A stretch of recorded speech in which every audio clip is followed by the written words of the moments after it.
Good morning and welcome to Pitt to the Point. I'm Jordan Sapp. And I'm Charlotte Reeve. Pitt to the Point is the University of Pittsburgh's Emmy Award-nominated weekly news and magazine show.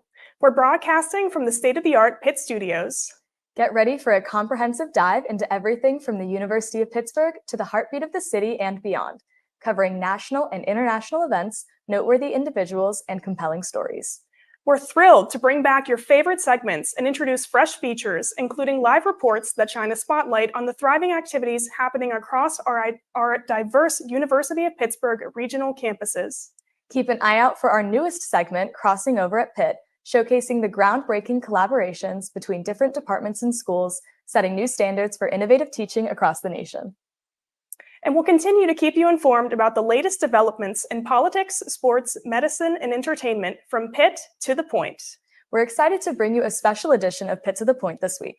It's our Best of show, featuring our most popular stories, including our 3 Emmy-nominated features from a year ago. The University of Pittsburgh is launching the National Sports Brain Bank, which will harbor brain data and tissue samples of athletes who have played contact sports. The NSBB will ideally provide researchers, both nationally and at Pitt, answers about the links between contact sports and neurodegenerative disorders. For more about the new National Sports Brain Bank, here's our Medical Minute reporter, Aditya Bhandari, with the scoop.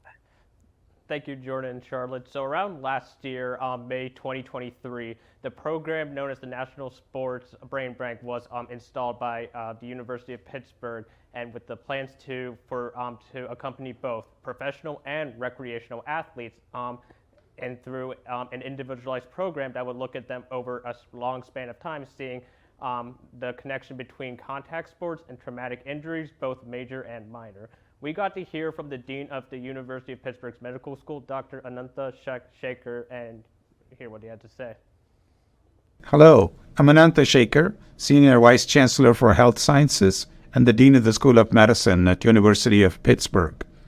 We are excited to be launching the National Sports Brain Bank, or NSBB, at the University of Pittsburgh School of Medicine. The NSBB will provide an invaluable resource for researchers, both here and nationally, who are seeking to answer major questions about the links between contact sports and the development of neurodegenerative disorders, such as chronic traumatic encephalopathy. Through this new initiative, research on CTE and related conditions associated with traumatic brain injury will take an enormous leap forward. Through the years, a good deal of research on the connection between contact sports and CTE has involved examining the brains of professional athletes. We believe that approach is necessary but not sufficient. This National Sports Brain Bank will cast a far wider net to recruit research participants. In addition to professional athletes, the research team will invite former athletes who participated in a variety of contact sports, whether that was playing on a high school level, college level, or recreationally. Importantly, athletes who have not previously incurred a sports-related brain injury can also participate. The registry is open to all comers. The NSBB will also collect medical, behavioral, and cognitive data from intended donors, as well as from study partner, once annually during their lifetimes. Often in traditional brain banking, these data are collected from loved ones after the brain donation has been made. This novel approach will provide researchers with robust, longitudinal health information to correlate with neuropathological findings at the time of brain donation. This sets of linked data that have not existed in such a broad manner in prior brain bank registries. Transformative scientific discovery is a team sport and a keystone for our research strategy across Pitt schools of health sciences. By allowing a broad access to the data and tissue samples in the NSBB, this novel resource will bring new levels of collaboration, new levels of transparency and objectivity, and scientific methods to research on CTE, dementia, and many related health conditions of elite athletes. This knowledge will help to inform prevention and safety efforts across all types of sports so that athletes can continue to enjoy playing the sports they love in a more informed and safe manner. I want to acknowledge the exceptional faculty who will be leading the NSBB, including Dr. Julia Koffler from our Department of Pathology, who will serve as director, and Dr. Oscar Lopez from our Department of Neurology, who will consult.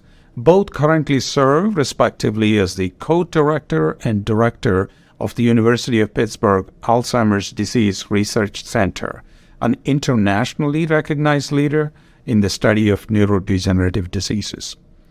I also want to thank the Pittsburgh Foundation, the Chuck Knoll Foundation for Brain Injury Research, and the Richard King Mellon Foundation for their support of this initiative.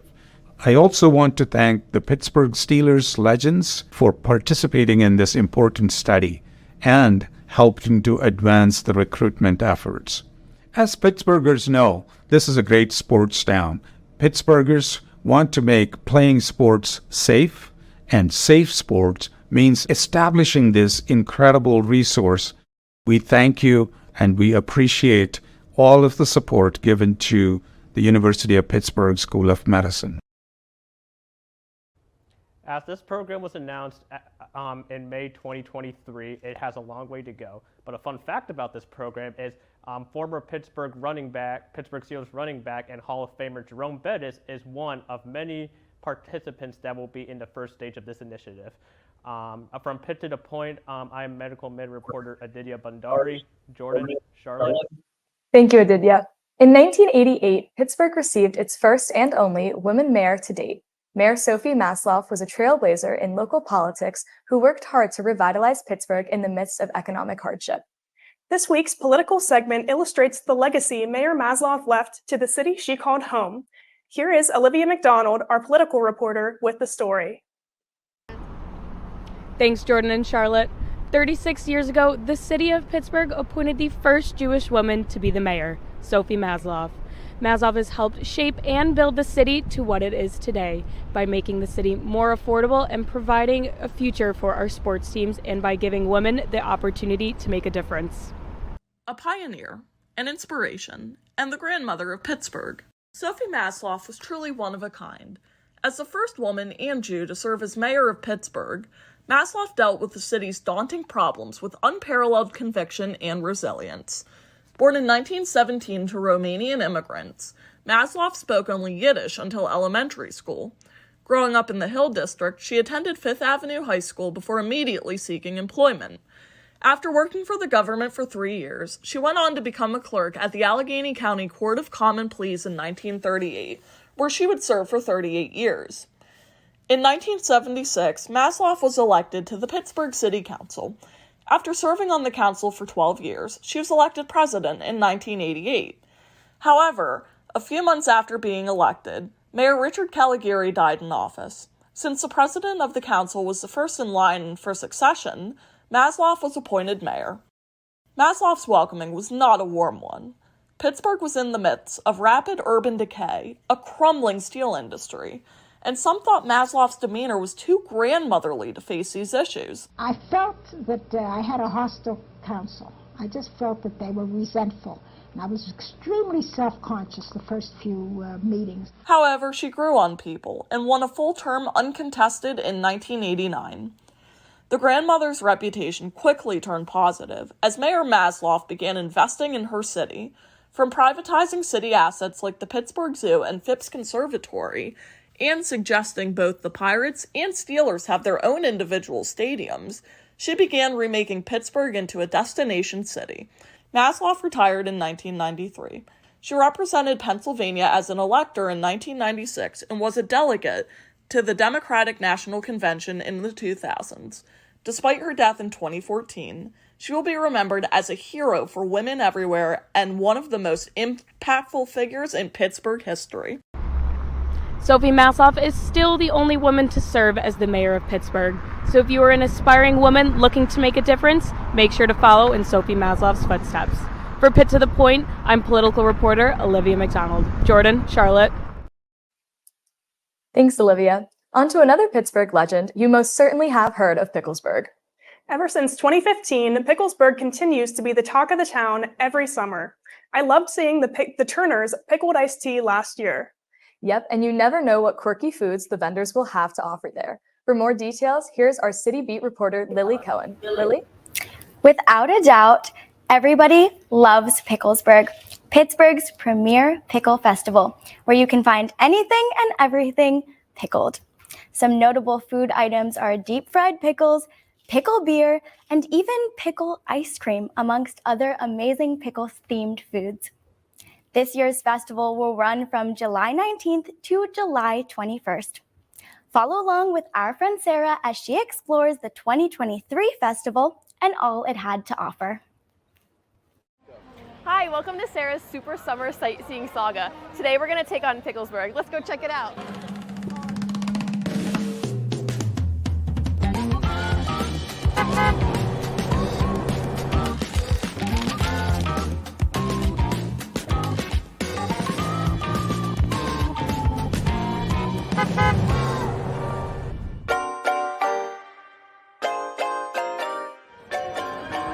We gotta find the balloons too.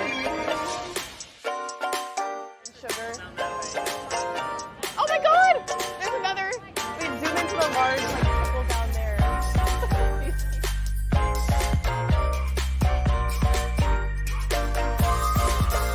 Oh, I gotta go see that Christmas pickle. Can you take a picture of me in front of the pickle? Actually, can I get a bacon and a hot dog one? I got this hot dog wrapped in a dill pickle. Let's try it out. Mmm.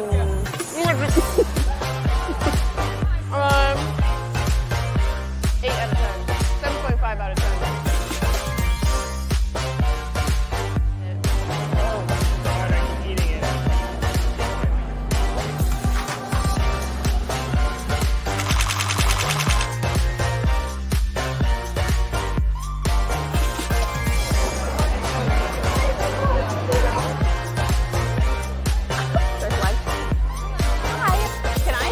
The pickle sorbet and the strawberry pretzel. Thank you. Strawberry pretzel.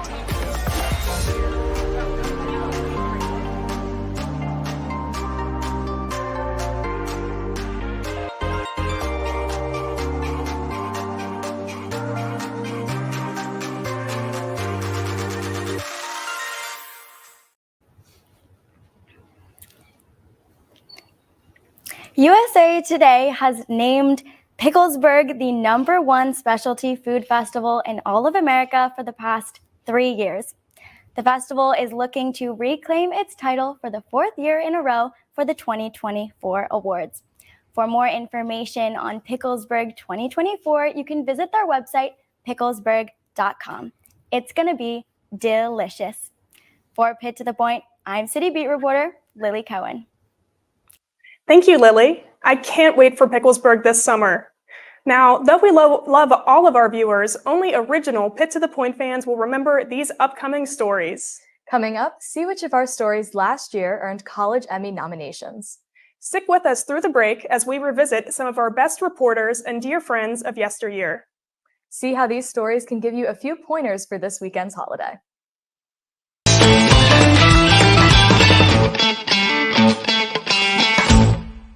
Time for your next adventure. I have no idea what I'm going to do tomorrow. How exciting.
Have you watched a story today that interests you and want to find out more about what's going on in Pittsburgh? Then visit our website. That's right. If you want to find out more about anything you've seen on the show today, go on the World Wide Web to pittothepoint.com. You can watch clips from today's show and also read more in-depth articles about the stories that interest you. Find all of this and more on pittothepoint.com. And make sure to check us out on all our other social media platforms, Instagram, TikTok, and your mom's favorite, Facebook. They are all under the same Pitt to the Point, and that is spelled with the number 2. You'll see our talented cast of reporters on there, as well as behind-the-scenes footage from our crew. This week, our newest segment on Pitt to the Point is crossing over into the world of engineering and science. Brandon Granger and Paul O'Hodnicki work on many projects together with the Electrical and Computer Engineering and Mechanical and Materials Science departments in the Swanson School of Engineering. Check it out.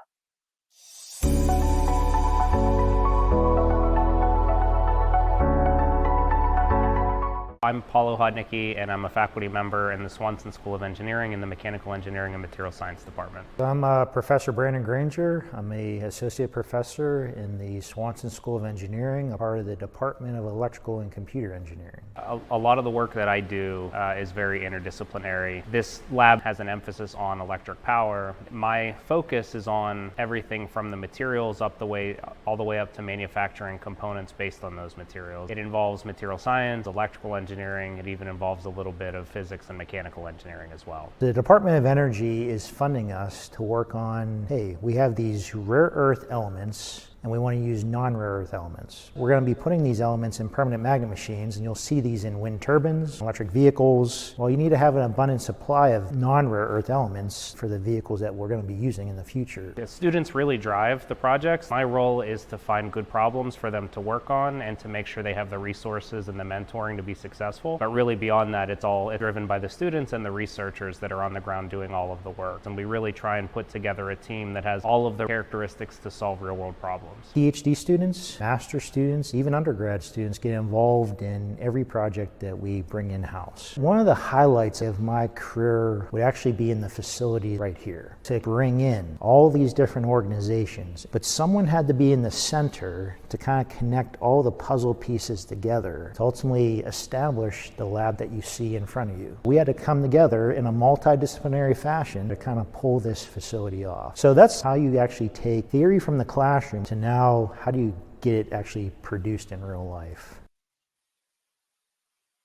August Wilson was an American activist and playwright who made a huge impact on the African American community and the city of Pittsburgh. His collections of accomplishments are now being shared with the public. We go to our Pitt Beat reporter, Erin Clark, for more on the story. Erin? Thank you, Jordan. Pitt's Hillman Library, the largest library on campus, added an archive dedicated to August Wilson. He was a famous American playwright, best known for his series of 10 plays referred to as the Century Cycle. A Pittsburgh native, Wilson grew up right here in the Hill District of the city.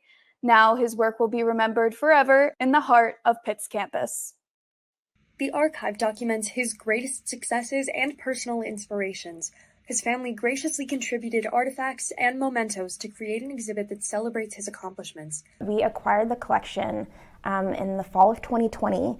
It's a fairly large collection. It is 450 boxes of material, and I think it's really just a treasure trove chronicling Wilson's writing career. There's correspondence, there's his personal library, there's his personal music collection, so there's all these personal touches as well. The end goal is to share this collection as broadly as possible, whether that's with the Pitt community, the students and faculty here, whether that's the broader community of Pittsburgh, or internationally. We had our first international researcher from the UK to use the collection. So broadly as possible to share these materials. There's no point in acquiring a collection like this and then just having it sit on a shelf and not get used. Wilson's displayed works capture and preserve the vibrant cultural voice of the Hill District community here in Pittsburgh.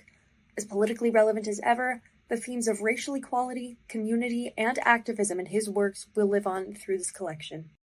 What Wilson did, like elevating the language and the life and the culture of people in the Hill District to where it's recognized, nationally, internationally, it was really an amazing feat. And so for the people in the Hill District to be able to recognize themselves in his plays, to be able to have access to these materials, to see it celebrated, to see it brought to them, I think I think it's just really, really powerful.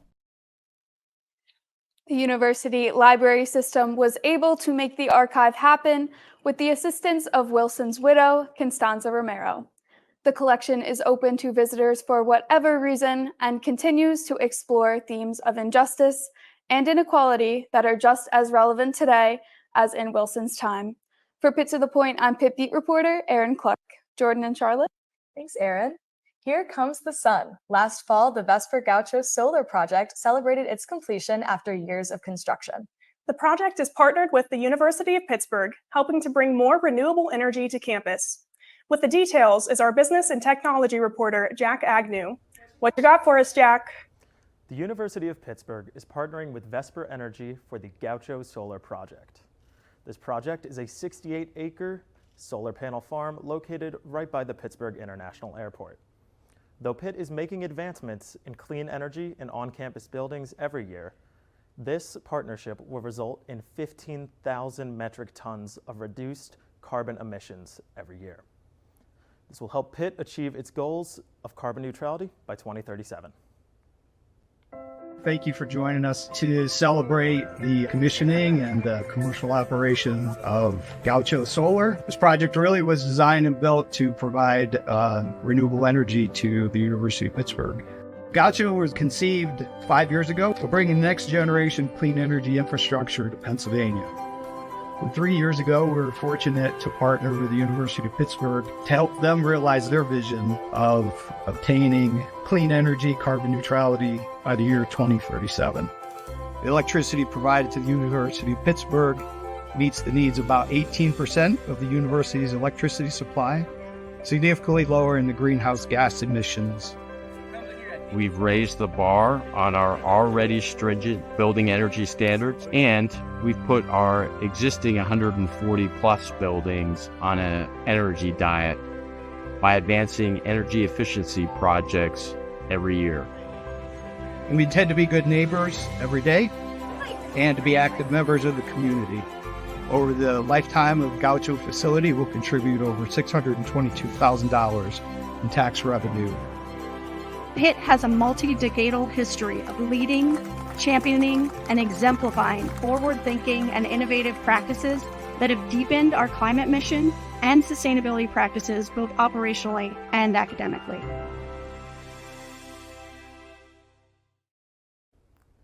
The Gaucho Solar Project is the largest solar project in southwestern Pennsylvania to date. It contains over 55,000 solar panels and will provide over 375,000 megawatt hours of electricity, all to the University of Pittsburgh.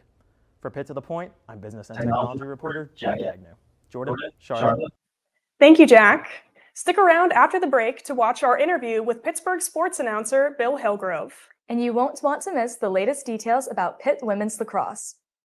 As a fan of the 2006 Disney animated film, Cars, I was sure happy to see this week's alumni spotlight. This alum's work in NASCAR's pit crew led his team to win the 2021 Daytona 500. Stick around to learn more.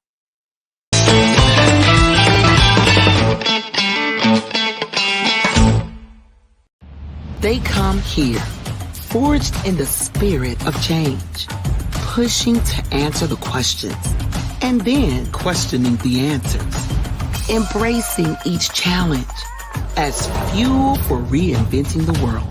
Because here, leadership, courage, creativity, innovation, and progress are always in progress.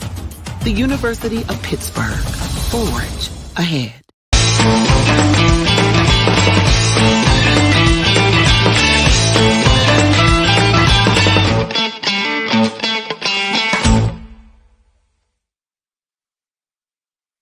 2 weeks ago, we had the honor of conducting one of Bill Hillgrove's first interviews after his retirement announcement.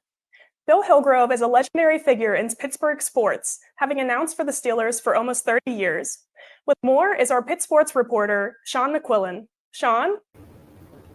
Thanks, guys. A few weeks ago, I got to check off a big bucket list item of mine. That is to sit down with a sports broadcasting legend in the industry and look no further than Bill Hillgrove, the voice of the Pittsburgh Steelers radio network for 30 years.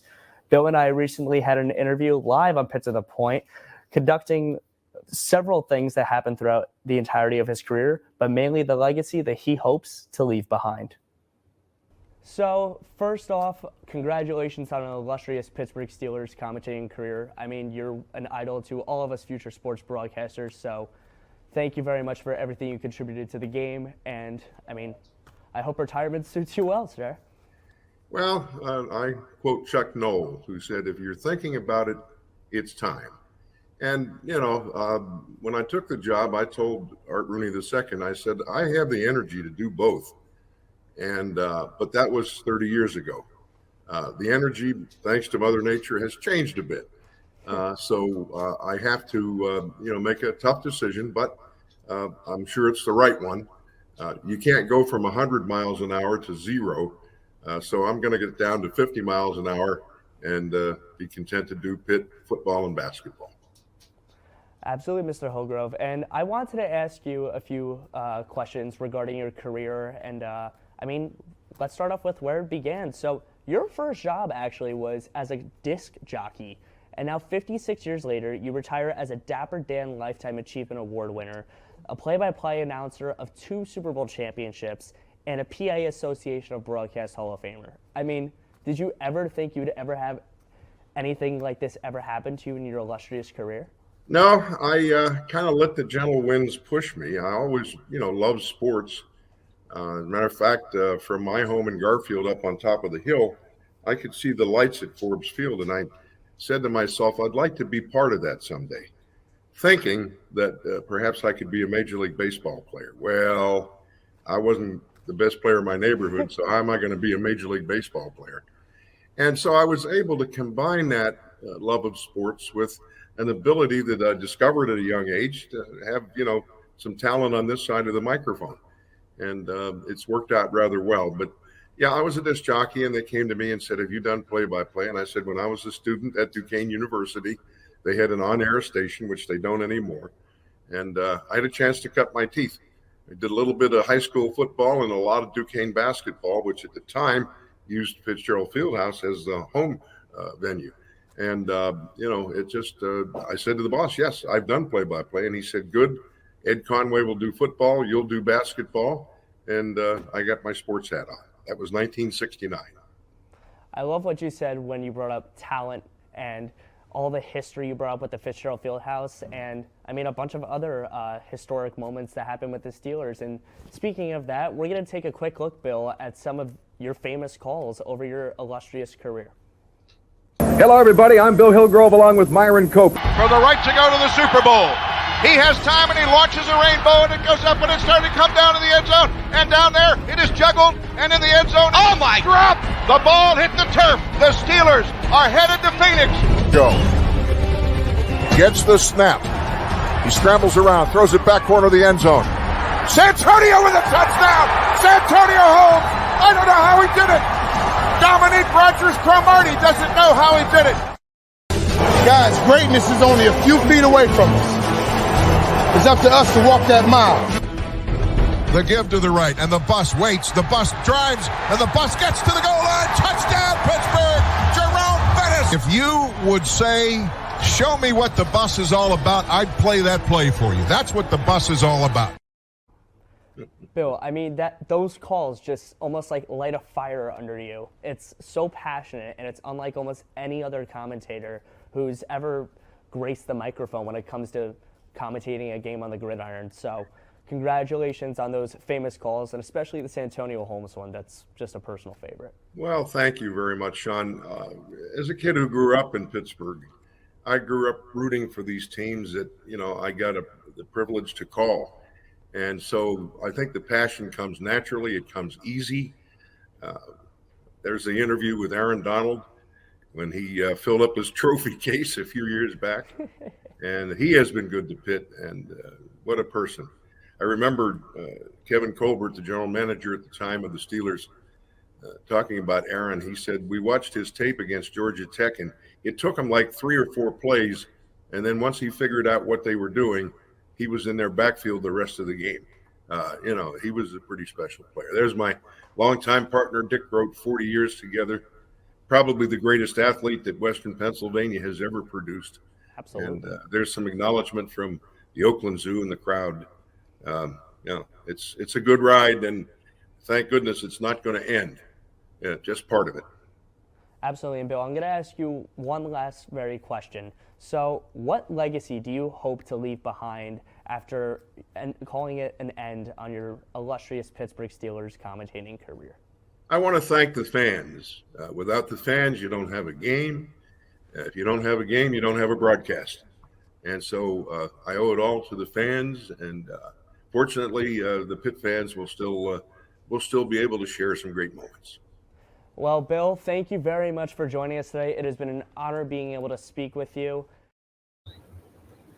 Well, Bill, on behalf of the Pitt to the Point team, we would like to congratulate you on your 30-year illustrious career being the voice and play-by-play analysis for the Pittsburgh Steelers radio network. For Pitt to the Point, I've been Sean McClellan. Happy St. Paddy's Day to everyone celebrating. Now back to Charlotte and Jordan at the desk. Thank you, Sean. Staying on the topic of sports, we turn to Pitt sports to hear about our Pitt women's lacrosse team and their struggles in the ACC. Pitt Lacrosse was established in 2018 with their first season in 2019. Let's hear from our Pitt Sport reporter, Megan O'Connell, for the details. Megan? The women's lacrosse Pitt Panthers were formally established in 2018, but commenced their first season in 2019. With that said, the Pitt women's lacrosse team has faced tough competition since its inception, particularly within the highly competitive ACC landscape, with teams such as UNC, Virginia, and Boston College flaunting their impressive national championship records. The Panthers have continuously strived to make their mark in the league. Playing the best brings out a lot. I do think that it challenges us to be better every day, which I think is such a positive part of playing in the ACC. I think the hard part is sometimes believing in yourself, because these are teams that they're full of All-Americans, and so I think that's always been a challenge, and a lot of these teams don't make a lot of mistakes, so it does mean that we have to be on our A game, and when the other team's making the mistakes, taking advantage of those. We really like to help our team focus on our strengths and figure out how we can combat their strengths and weaknesses. And that's something I think being tactically and mentally prepared is something that we can do for our players. So we always try to provide them with that going into the game. We prepare every game like it's like the most important game. We do talk a lot in the locker room and at practice about having like the dog mentality, like boss will call someone like a dog at practice. So I think having that attitude and hunger when we step onto the field makes us more determined to get a win. Narrowing the season down to a smaller picture and focusing on each practice and each game rather than looking at the entire season as a whole, I think it gives me the opportunity and the tools to improve. We're all equals and we're all the same. And when we step on the field, like at the end of the day, it's the team that's going to give more to each other, that's going to come out on top. And I think our team's really bought into that. Now let's take a look at the upcoming schedule for Pitt Lacrosse. This weekend, the Panthers will travel away to face off against Virginia and Kent State. Then next Saturday, the Panthers have back-to-back ACC play as they will host Virginia Tech and then travel to South Bend, Indiana, where they will play against Notre Dame on March 30th.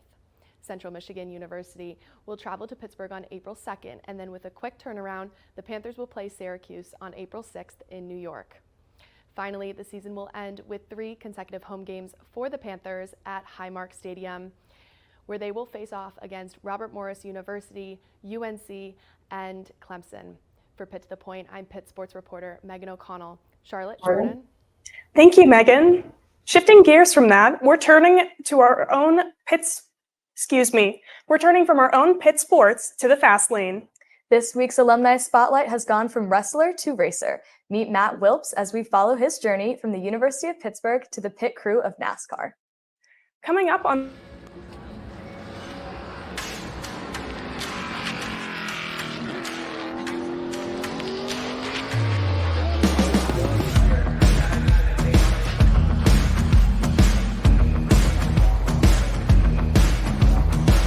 Hey, what's up? How you doing? Ready to race? How are you? Looking good. Well, I was a local wrestler at Chartiers Valley High School, and I got a call from Randy Stottlemyre, who was the coach at the time at the University of Pittsburgh, and they decided to bring me on. And after that, I got a call to come down and try out with Donnie Tasser, and we started at Hendrick Motorsports, and the rest is history.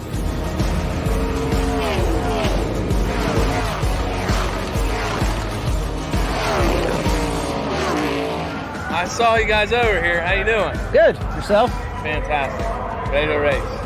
Coach Stotty was the reason that I went to Pitt. He gave me a nice scholarship offer. I was looking at some other schools, and I met Stotty, and something just clicked. I was like, that's the place I got to go. The first year that we lived down here, we lived together. I lived with Zach Thomasite too, who was one of our teammates. Yeah, I got a lot of great memories with Wilfs. A lot of ones that I'm not allowed to say on camera either. I didn't really know Donnie that well, and they paired us up as roommates our first year. So I was excited, it was my first year of college, and I got to room with Donnie, and we actually ended up becoming really good friends, and the competition in that mat room was insane. We would be playing some sort of game every single day, so it was a really good environment just to kind of own your competitive spirits. We actually decided to keep that going and come down and do NASCAR.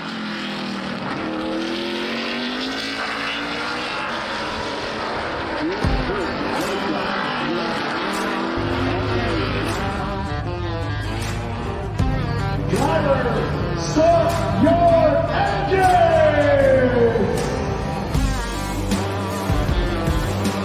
So I am the front tire changer. Car's coming in, I jump off the wall, you start on the right side, Jackman jacks the car up.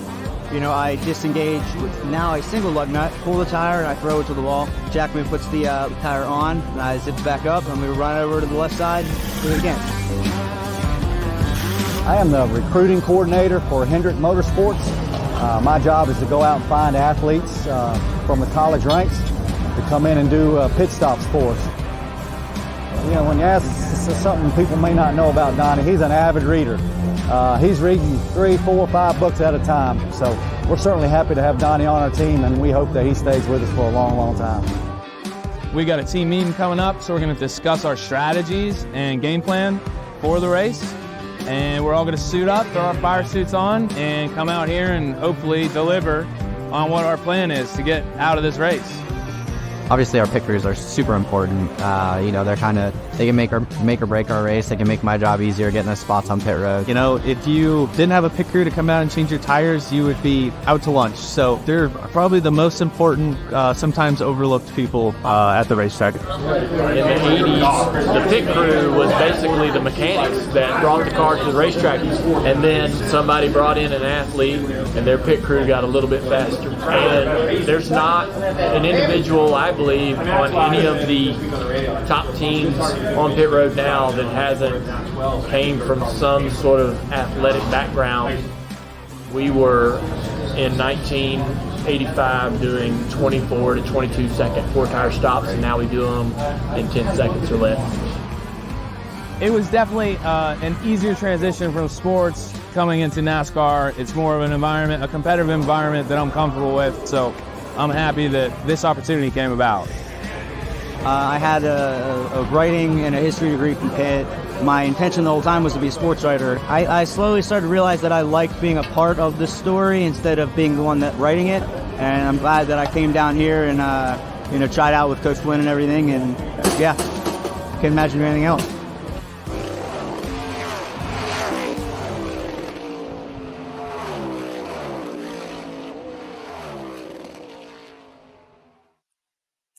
Coming up on Pit to the Point, find out what's going on at our regional campus in Greensburg.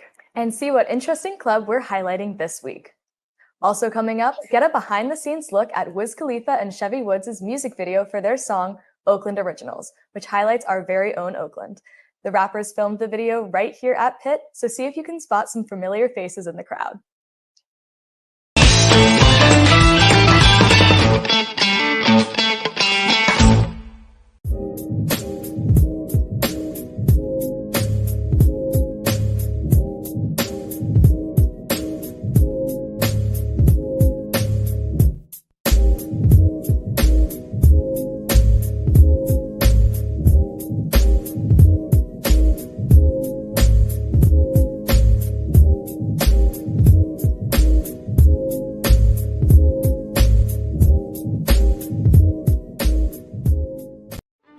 the University of Pittsburgh. We're here in the Cathedral of Learning, which, if you can imagine being here in the grand historic building. I'm a time when I strive for the greatness, yeah. You can't stop me now. I just wanna we running up, we can't lose you. I walk a mile in my shoes, yeah. There's nothing that I can't do, yeah. What do you think? Hail to Pitt. Hail to Pitt. Here, progress is always in progress. Proud member of the ACC.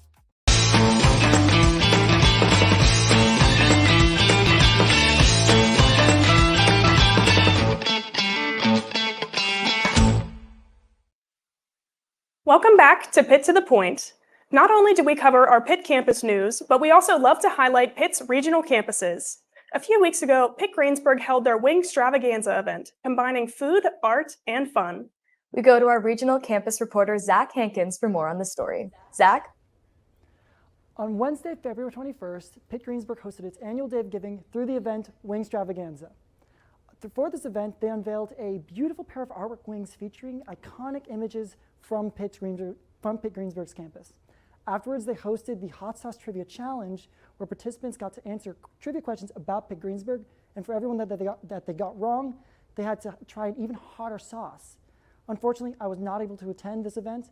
However, our very own Lily Peters was live on the scene to cover this event. The Wing Stravaganza started with an unveiling of Westmoreland County's artwork of Wings for Pitt Greensburg. The Westmoreland Cultural Trust had contacted Pitt Greensburg. Greensburg would be a great place to include one of these installations as well. It's something that happens out here in Westmoreland County as well, where there are a couple just scattered throughout the county. The artwork on the wings reflected Pitt Greensburg's iconic images. These images include the logo, the bridge, the clock, and the bobcat. It's safe to say these wings will become an important part of campus tradition. Like these wings behind me, you'll be sure to love all of the wings that are inside. I had the opportunity to try these wings and test my spice tolerance with Pitt Greensburg's 5 hot sauces. Ready or not, Honey It's Hot, Blazin' Bobcat, Notorious GBG, and Jamaican Me Hot. Trying these sauces came with Pitt Greensburg's trivia. For every question I answered wrong, I had to try an even hotter sauce than the previous one. For someone who can't handle the heat, this was not the challenge for me. Not only were the wings for the students, Pitt Greensburg included the community as well. We're part of the community. Greensburg is in our name, University of Pittsburgh at Greensburg. So we take that very seriously. This community gives us a lot, and I believe in return we give the community a lot. You can check out wings like these as well as others at 11 different locations all across Westmoreland County. From Pitt to the Point, I'm regional campus reporter Zach Hankins. Jordan, Charlotte. Thank you, Zach. The Brazil Nuts is a student organization on campus that promotes the Portuguese language and culture. The club offers various events and opportunities for undergraduates interested in Portuguese. Let's take a look at what they've been up to. Oi, bem-vindos ao Club Hoppers. And I'm Elliot, and I'm here with Brazil Nuts. Woo! Oi! So we meet every Monday, typically at 4:30 in the Global Hub, although last week we actually had a collaboration event with the Italian Club. So everybody at any level is welcome. It's also a really great opportunity to meet other people who might be at different levels, and the more friends you make, the more conversation partners you have, the better your Portuguese becomes. Ficamos perdidos em Montreal por, 3, 4 horas. Chegamos no hotel às 2, 3 horas da manhã e fiquei tão frio, menos 5 graus. Oh, meu Deus. E chegamos no hotel, eles falam, os trabalhadores no hotel, eles falamos que os quartos não estavam prontos. Então ficamos lá fora no hotel por... De madrugada. De madrugada, uns 45 minutos, no frio. How would I say, I want to go to That's a long sentence. We could, yeah, we Yeah, could. you I could, want to yeah. go to Brazil for Carnival. Yeah, that's what I was thinking. Yeah, Is okay. that Yeah, we can definitely okay? do that. It was-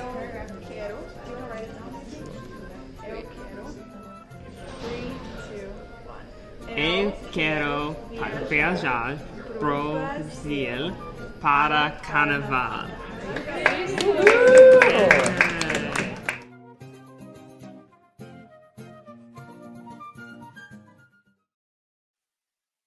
Obrigado. Last fall, rappers Wiz Khalifa and Chevy Woods filmed their music video for the song Oakland Originals. The shoot showcased many Pitt clubs and activities, including the Pitt Band cheer team in Oakland Zoo. See if you can spot me in the crowd jumping up and down like a crazed fan. Our entertainment reporter Ariana Shez has more on the story. Ariana? Yeah, so back in September, Wiz Khalifa and Chevy Woods released the song Oakland Originals, which debuted at a Pitt football game. The show celebrates all the athletes here at the University of Pittsburgh and has filled with references to Oakland and the city of Pittsburgh as a whole. Today, we get to look at the behind the scenes of the music video for Oakland Originals.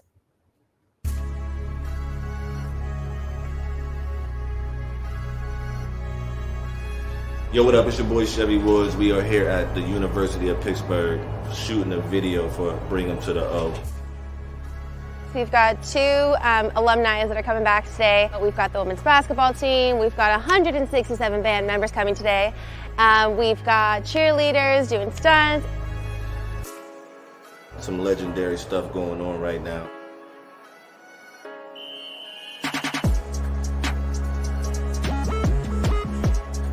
Being in a Wiz Khalifa music video, that's like once in a lifetime opportunity right there.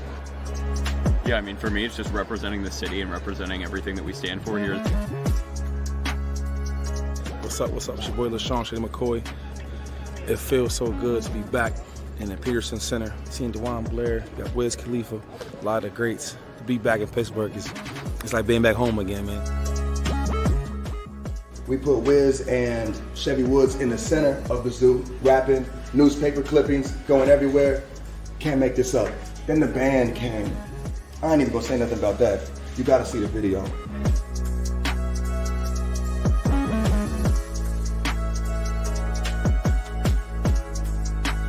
Hell to Pitt!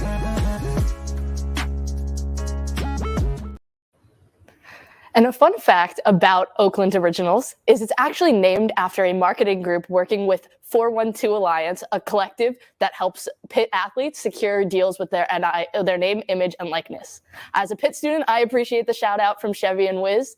From Pitt to the Point, I'm your entertainment reporter, Ariana Shez. Jordan, Charlotte.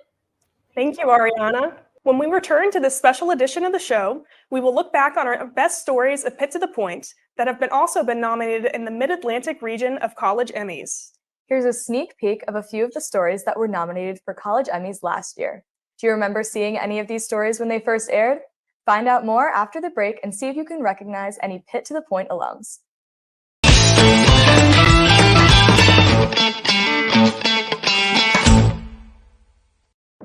We are the University of Pittsburgh, forged in a blue-collar city with gold standards, where innovators, researchers, thinkers, and healers are always reaching for new heights. There is no limit to what we can accomplish when we put our minds, our hands, our soul, and spirit toward it. Here, progress is always in progress. Hail to Pitt, proud partner of the ACC.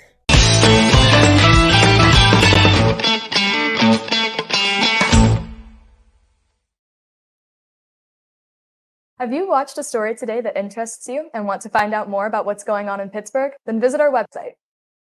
That's right. If you want to find out more about anything you've seen on the show today, go to the World Wide Web to pittothepoint.com. You can watch clips from today's show and also read more in-depth articles about the stories that interest you. Find all of this and more on pittothepoint.com. And make sure to check us out on our other social media platforms, Instagram, TikTok, and your mom's favorite, Facebook. They are all under the name Pitt to the Point, and that is spelled with a number 2. See our talented cast of reporters on there, as well as behind-the-scenes footage from our crew. The next 3 stories were nominated in the Mid-Atlantic region of the College Emmy Awards last year in the Arts and Entertainment category. This story was originally reported by Maggie McLeod and edited by Joey Tebben. It explored one local company's effort to utilize AI technology to better sort recyclable reuse. Check it out.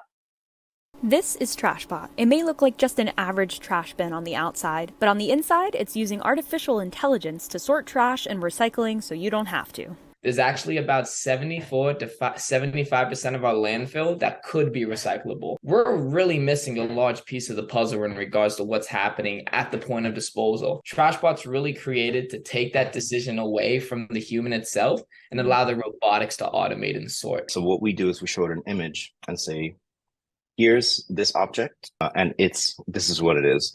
And we teach it this way over and over and over with many, many examples. And yeah, eventually it sort of learns that, oh, this is an aluminum can. TrashBot can also track the fullness of trash bins in real time. Places like airports often struggle with efficient trash removal, either taking out the trash too often or letting trash overflow for too long. Like, for example, Wednesdays at 6 a.m., there's a bunch of flights that come in from China and a bunch of people throw stuff away and all your bins are full at that time. You might want to hire more people at that time or get real-time alerts like, hey, bin 76 is full. Then they know, and they don't just have to wait until somebody walks by and says, oh no, look at that. TrashBot shows that one person's trash is another one's treasure, and the team at Clean Robotics sure do treasure the fact that they are making a difference in the world. Why I'm here is, once again, right, just to make a difference. You know, we only do get one life, we only do get one opportunity to really leave some sort of lasting impact. Whatever I can do to support that, I feel like I'm making a difference. And remember to do your part when recycling. Read up on your local recycling rules. In the meantime, I think picking up your litter around your street would suffice, though. The Irish Design Center is the place to go in Pittsburgh for authentic Irish food, clothing, decor, and more.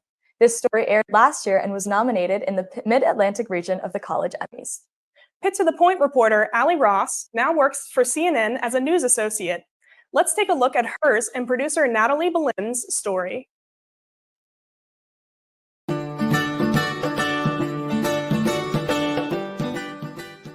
Well, the store itself has been around for 45 years at this point. Began by a man named Paul Carey, who ran the Irish Design Center here in Pittsburgh for 40 years. Pretty connected through my own heritage. We're pretty committed to perpetuating the culture here in Pittsburgh, and this was an extension of that effort. We really sell a little bit of everything. When we took over the shop, we added a pantry, pretty significant pantry. Lots of food, Irish favorites. People from the old country get to come here and get their bangers. And we've introduced people to some of the new offerings coming out of Ireland. Well, even though we look at everything as unisex, we primarily have a men's section. Hats and ties and coats and socks and jewelry and all kinds of wallets, leather goods, kilts. We have a whole children's area. It's right behind. You can't see any of the camera outfits that their kids can wear because they want to dress them up for St. Patrick's Day. And we go just about every year to Dublin to meet the makers, the people that are from Ireland who put these things together. I've been coming here probably at least 25 years. It's everything Irish. I mean, I'm Irish, and my wife is Irish. And they have such a variety of stuff here. It's just amazing, all the different things they have. That if you like Ireland, this is the place to come. If you want to connect with your Irish heritage, even if it's just 3% like me, or maybe try a new cultural experience, check out the Irish Design Center right here in Pittsburgh. Continuing with our Irish theme, St. Patrick's Day Parade is our annual tradition here in Pittsburgh. This story also originally aired last spring and was Emmy nominated. Pitt to the Point reporter Anthony C. Key is now an editor for KDKA. Let's take a look at his and producer Kit Conway's story.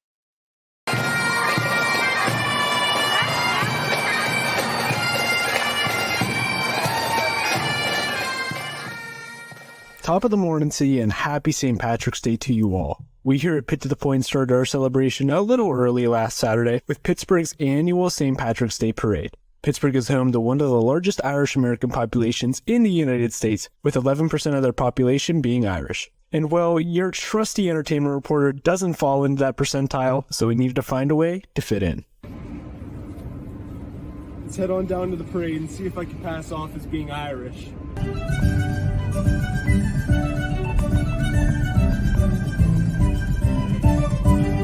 Do you think I could pass as being Irish for this parade? I mean, Not really, but I mean, you probably did it better than me. But I don't really think it matters that much. I tried my best. Okay, well, maybe my disguise didn't make me any more Irish, but that didn't stop the annual celebration from continuing.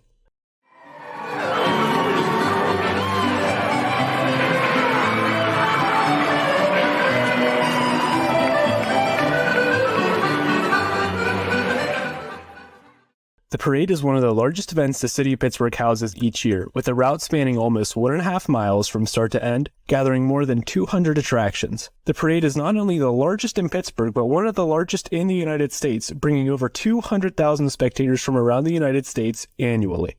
I've been coming down here with my mom and dad for years when I was a little kid, and I've always brought my kids here since they were little every year. Probably since I was born. Yeah, it was snowing and stuff like that, just like today. It's actually starting to snow again.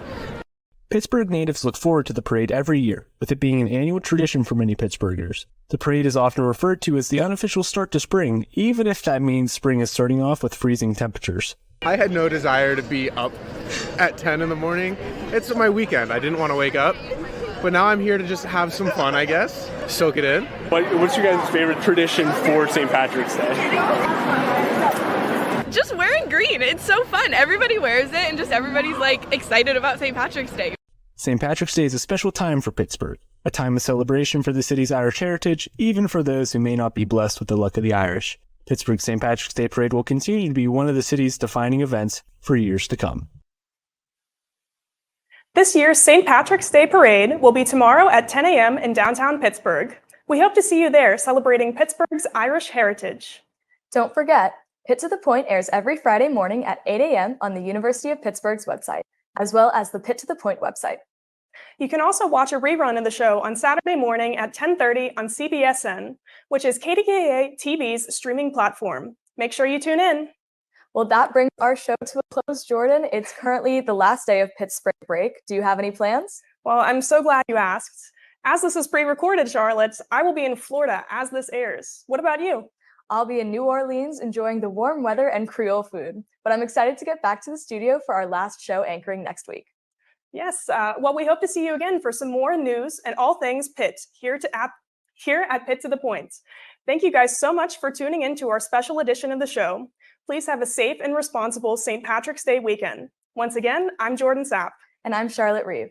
Pitt to the Point is your #1 news source for all things happening at Pitt, all the way to the point. See you next time.